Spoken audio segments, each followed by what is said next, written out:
আমি অন্তঃপুরের মেয়ে, চিনবে না আমাকে। তোমার শেষ গল্পটি পড়েছি শরৎবাবু, বাসি ফুলের মালা। তোমার নায়িকা এলোকেশীর মরণ দশা ধরেছিল ৩৫ বছর বয়সে। ২৫ বছরের সঙ্গে ছিল তার রেশারেশি। দেখলেম তুমি মহাদশায় বটে জিতিয়ে দিলে তাকে। নিজের কথা বলি, বয়স আমার অল্প, একজনের মন ছুঁয়েছিল আমার এই কাঁচা বয়সের মায়া।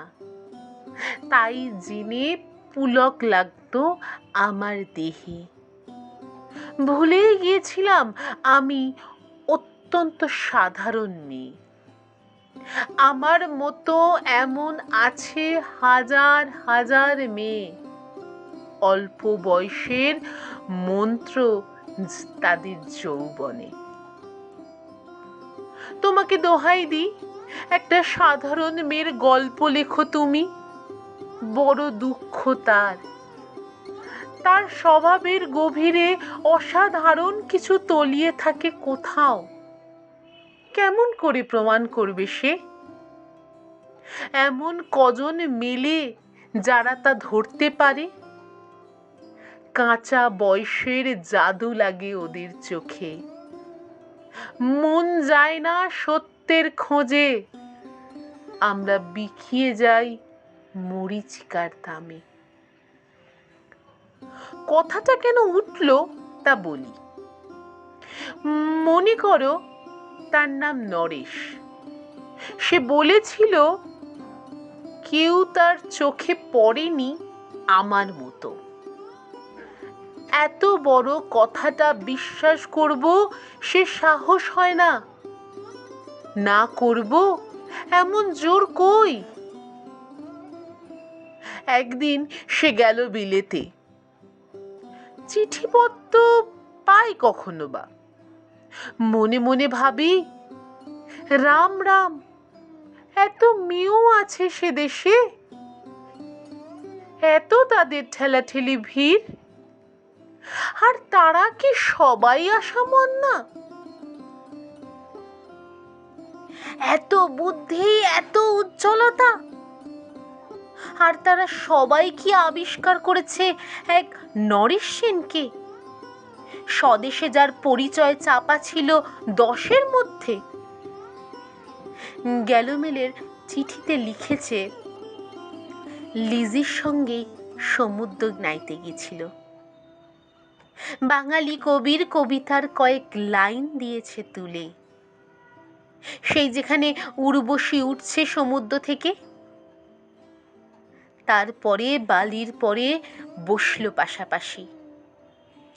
সামনে দুলছে নীল সমুদ্রের ঢেউ, আকাশে ছড়ানো নির্মল সূর্যালোক। লিজি তাকে খুব আস্তে আস্তে বললে, এই তো সেদিন তুমি এসেছো, 2 দিন পরে যাবে চলে। ঝিনুকের 2টি খোলা, মাঝখানটুকু ভরা থাক একটি নিরেট অশ্রুবিন্দু দিয়ে। দুর্বল, মূল্যহীন। কথা বলবার কি অসামান্য ভঙ্গি! সেই সঙ্গে নরেশ লিখেছে, কথাগুলো যদি বানানো হয় দোষ কি? কিন্তু চমৎকার। হিরে বসানো সোনার ফুল কি সত্য? তবুও কি সত্য নয়? বুঝতেই পারছো, একটা তুলনার সংকেত আছে ওর চিঠিতে, অদৃশ্য কাঁটার মতো। আমার বুকের কাছে বিধিয়ে দিয়ে জানায় আমি অত্যন্ত সাধারণ মেয়ে। মূল্যবানকে পুরো মূল্য চুকিয়ে দিই এমন ধন নেই আমার হাতে।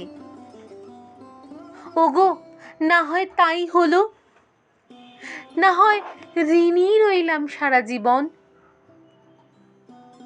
পায়ে পড়ি তোমার, একটা গল্প লেখো তুমি শরৎবাবু, নিতান্তই সাধারণ মেয়ের গল্প। যে দুর্ভাগিনীকে দূরের থেকে পাল্লা দিতে হয় অন্তত ৫-৭ জন অসামান্যার সঙ্গে, অর্থাৎ সপ্তরথিনীর মার। বুঝে নিয়েছ আমার কপাল ভেঙেছে, হার হয়েছে আমার। কিন্তু তুমি যার কথা লিখবে তাকে জিতিয়ে দিও আমার হয়ে। পড়তে পড়তে বুক যেন ওঠে ফুলে, ফুল চন্দন পড়ুক তোমার কলমের মুখে। তার নাম দিও মালতী।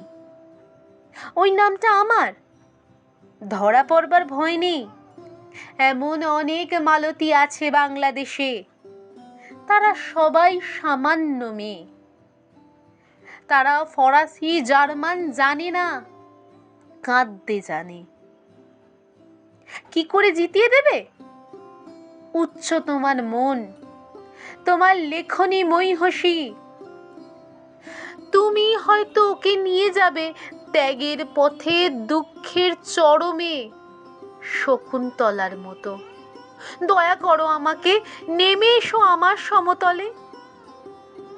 বিছানায় শুয়ে শুয়ে রাত্রির অন্ধকারে দেবতার কাছে যে বর মাগি, সে বর আমি পাবো না, কিন্তু পায় যেন তোমার নায়িকা।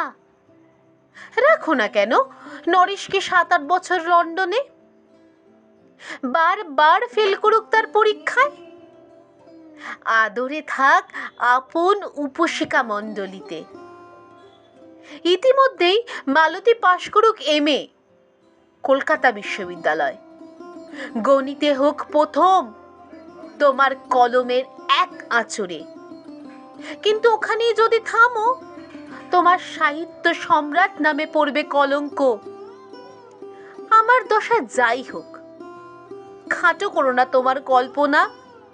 তুমি তো কিপন নয় বিধাতার মতো। মেয়েটাকে দাও না পাঠিয়ে ইউরোপ, যেখানে যারা জ্ঞানী, যারা বিদ্বান, যারা বীর, যারা কবি, যারা শিল্পী, যারা রাজা দল বেঁধে আসুক ওর চারিদিক দিয়ে। জ্যোতির্বিদের মতো আবিষ্কার করুক ওকে। ও বিদুষী বলে নয়, নারী বলে। ওর মধ্যে যে বিশ্বজয়ী জাদু আছে, ধরা পড়ুক তাদের রহস্যে। মুড়ের দেশে নয়, যে দেশে আছে সমজদার, যে দেশে আছে দরদি, আছে ইংরেজ, জার্মান, ফরাসি। মালতী সম্মানে ডাকা হোক না সভা, বড় বড় নামজাদাদের সভা। মনে করা যাক সেখানে বর্ষণ হচ্ছে মুষলধারে চাটুবাক্য, সেখান দিয়ে চলেছে অবহেলায়। ঢেউয়ের উপর দিয়ে যেমন পাল তোলার নৌকো, ওর চোখ দেখে করছে ওরা কানাকানি। সবাই বলছে ভারতবর্ষের সজল মেঘ আর উজ্জ্বল রোদ মিলেছে ওর মোহনী দৃষ্টিতে। এই জনাতিকে বলে রাখি, সৃষ্টিকর্তার প্রসাদ সত্যি আছে আমার চোখে। বলতেই হলো নিজের মুখে, এখনো কোনো ইউরোপীয় রসজ্ঞের সংঘাত ঘটেনি আমার কপালে। নরেশ এসে দাঁড়াক সেই কোণে, আর সেই অসামান্য মেয়েদের দল। আর তারপরে নুটি গাছটি মুড়লো, স্বপ্ন আমার ফুরলো। হায় রে সামান্য মেয়ে, হায় রে বিধাতার শক্তির অপব্যয়।